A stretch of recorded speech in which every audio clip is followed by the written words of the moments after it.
John the Mouse.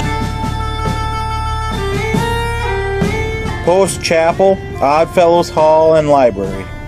Soldiers of the post built the chapel in 1875. Stones from the fields were used to make the foundation. Chalk rock from the bluffs to veneer the walls, and cottonwood to make the rafters. The building housed a chapel, a library, and a social gathering room. The lowest level officers lived in one of the 6 subaltern quarters located in the fort.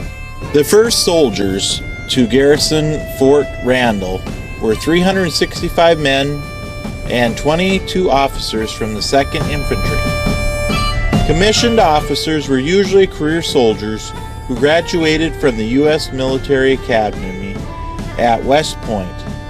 Enlisted men were volunteers who usually signed up for one enlistment period of 5 years.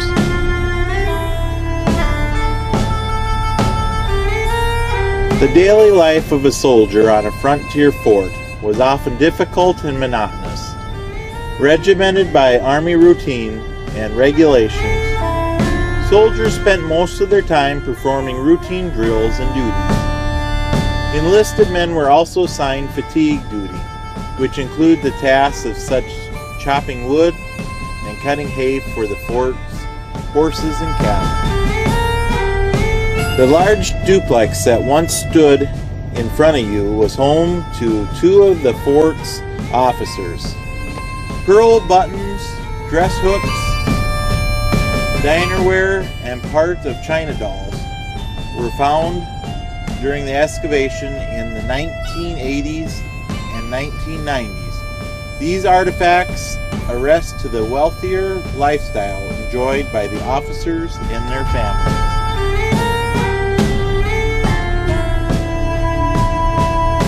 Fort Randall's headquarters once stood on this spot, known as the House. It was a vital hub of the post and commanding officers' home between 1856 and 1892. Fort Randall had 50 different commanding officers. When the Fort Randall was abandoned in 1892, the care of the fort was turned over to John H. McLaughlin, a veteran soldier of the fort and a member of the Echo Lodge No. 2 of the International Order of Odd Fellows of Dakota Territory. He lived in the house until he died in 1907. The house was eventually destroyed by fire in 1929. The house contained 28 bedrooms, but only 27 were ever occupied due to a sighting of a ghost in one of the bedrooms. The lowest level officers lived in one of the 6 subaltern quarters located in the fort. Enlisted men's barracks. In 1856, 24 cottonwood log structures were built to accommodate the enlisted men. Each man was allotted a space about the size of a bath. Later on, deluxe barracks were used to replace the rotten log structure. These deluxe barracks contained steel bunks, and the heat was provided by wood stoves. The only women who were officially part of Fort Randall were the laundresses, hired to wash soldiers' clothes. In addition to their pay, laundresses were given housing, fuel, a daily food ration. Their quarters were located on the east of the fort. The officers' wives formed a women's association to help relieve the boredom of post life by organizing dinners, dances, plays, picnics, and other entertainment. All of the officers' families from whom they had been separated for 2 years joined them at Fort Randall. It was quite a novelty to see the white ladies again and to see their children playing on the parade ground. While it cheered me to see families reunited after such a long absence, it also made me homesick. Our first winter at Fort Randall, we were ill prepared for the rigors of so severe climate as to clothing, food, quarters, and medical stores. Men died from exposure and from scurvy, and many animals succumbed to starvation. The miserable log barracks were unfit for stables. Medical science knew little concerning the prevention of the cure of chlamydia. It was up to each man to guard himself as his intelligence might dictate. I was frequently excused from guard duty in severe weather by being selected as commanding officer's orderly. There was a great rival for this selection among the soldiers, for the orderly had an easy time. He could sit in a warm room in the commanding officer's quarters and carry a few messages during the day. Keeping soldiers fed was a challenge on the frontier. Supplies were often limited to what could be preserved and shipped long distances.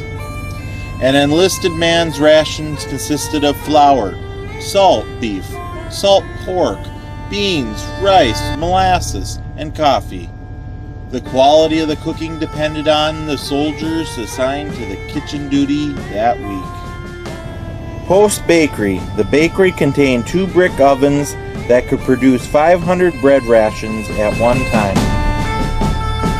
The settler built a roomy store at Fort Randall and stocked it with goods for both soldiers and Indians.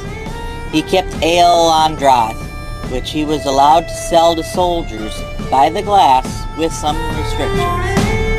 I didn't have much to do and spent a great part of my time swimming, fishing, and visiting Indian camps. During the winter, life at the post was monotonous. Mail from the States arrived but twice a month.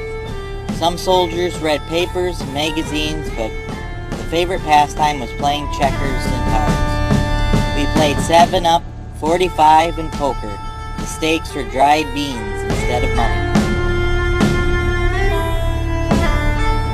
The post hospital. The fort's first hospital was located beyond the tree belt to the south. Second hospital was built in 1872 to replace the old hospital. The newer hospital contained 24 beds and averaged about 5 patients in the hospital at a time. Cholera was raging and soon we had a dozen men sick of it. Some were unconscious, their features had turned to a blackish color. The doors and windows were all open, but the stench was horrible. The flies were great numbers, swarmed around them, settling on their open lips and staring eyes. After a day or two of the illness, one of our men died, and soon followed by another. It cost the company the lives of 1 officer and 4 privates. The quartermaster and commissary storehouse once stood on this spot. The quartermaster and commissary departments worked together to keep the fort supplied. The quartermaster was responsible for the fort's uniforms, equipment, transportation, and shelter. The commissary supplied food and water. The commissary sergeant would obtain food supplies from the local sources whenever possible. Fresh foods were brought from Sioux City, Iowa, about 140 miles away. A magazine was for storage of weapons. It was one of the first buildings erected when Fort Randall was established in 1856. In 1870s, a new magazine built of brick with an iron door provided more safety and security for the fort's gunpowder and ammunition. Artillery at the Fort Randall included 4 cannons, 2 12-pounder Napoleon guns, and 2 10-pounder mountain howitzers, and the Gatling gun, the predecessor to the modern machine gun. The Gatling gun was designed in 1861 and was used in the Civil War and on the frontier. Soldiers were expected to respond to orders instantly and without question, especially during battle. To install such obedience, military discipline was a regular part of fort life. Rules were strictly enforced and punishment was often harsh. Chance made me the first inmate of one of the guardhouse cells. It was custom in the army for flogging to be administered by one of the musicians. Some soldiers who had deserted were recaptured. court-martialed and sentenced to receive 39 lashes on their bare backs with rawhide. The officer of the day selected me to strike the blows. I refused. I was charged with disobedience and sentenced to be confined in the guardhouse for 30 days, 10 of them in solitary confinement on a diet of bread and water, the remainder at hard labor, and to forfeit 1 month's pay. Desertion was a major issue on many frontier forts. About 1/3 of the enlisted men deserted between 1867 and 1890. At Fort Randall, desertions increased after gold was discovered in the Black Hills.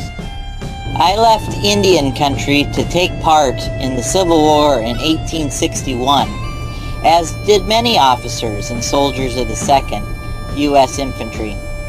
Captain William M. Gardner of Company D resigned his commission and joined the Confederacy when his native state of Georgia seceded from the Union. Here, I have been told, he became a brigadier general and lost a leg during the war. When war broke out, Captain Nathaniel Lyon of Company B was in command of the arsenal at St. Louis, Missouri. He too became a brigadier general and did much to save the state of Missouri to the Union.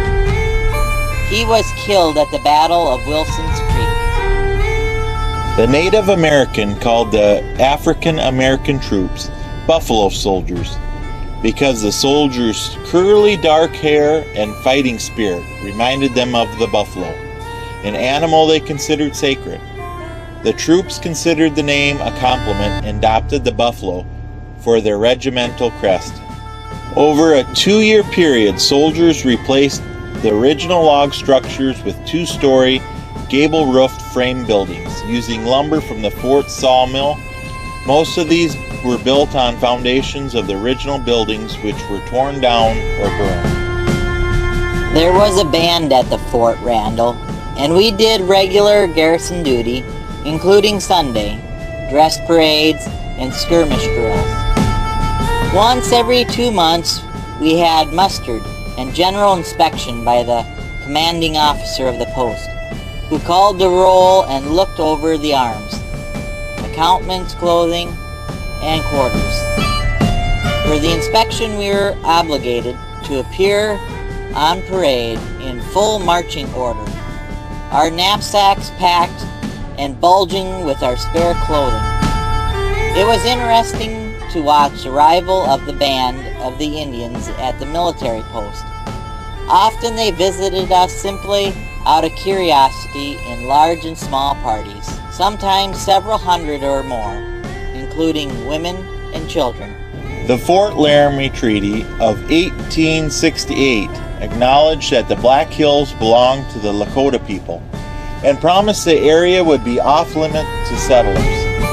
But when gold was discovered there and prospectors poured into the Black Hills, tensions mounted, eventually leading to the defeat of Lieutenant Colonel George Custer's 7th Cavalry at the Battle of Little Bighorn. The United States ordered all Native Americans onto reservations. The life of my people want a life of freedom. It is wrong for me to love my own. Is it wicked for me because I am skin is red? Because I am Sioux? Because I was born when my father lived? Because I would die for my people and my country. Sitting Bull. Although the fort was abandoned and its buildings sold or dismantled in 1890s, objects found during the archaeological digs at Fort Randall nearly a century later provided clues to daily life at this and other frontier posts. Apart from building foundations, many artifacts were small items such as pipe fragments, slate pencils, pocket knife blades, bullets, buttons, and buckles. Fort Randall was once an isolated fort on the edge of the frontier. By the time North and South Dakota became states in 1889, it was an interior post surrounded by settlement. The fort had outlived its usefulness. In the 1870s, the Black Hills Gold Rush and the arrival of railroads led the Great Dakota Boom, a time when the European American population increased dramatically. The railroads also made the string of forts surrounding the former Sioux land unnecessary, because troops and supplies could now be moved quickly through the West. Thank you for watching my video. I do have more for you to view. Just press on the button. And if you'd like to subscribe to stay up to date, you can push that button too.